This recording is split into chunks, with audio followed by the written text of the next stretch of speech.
In this video, I'll be showing you step by step how to fill your 1040 form on TurboTax. It is super easy to do. So the first thing you need to do is open up your favorite browser and then go up to turbotax.intuit.com.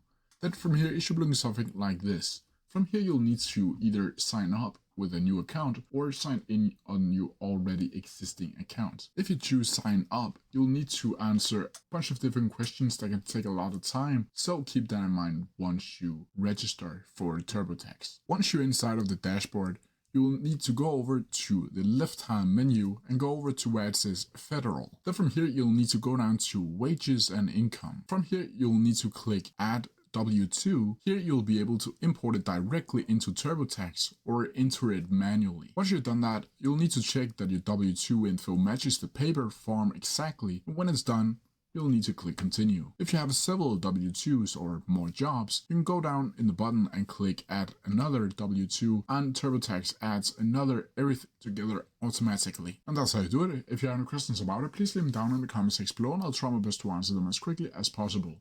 See ya!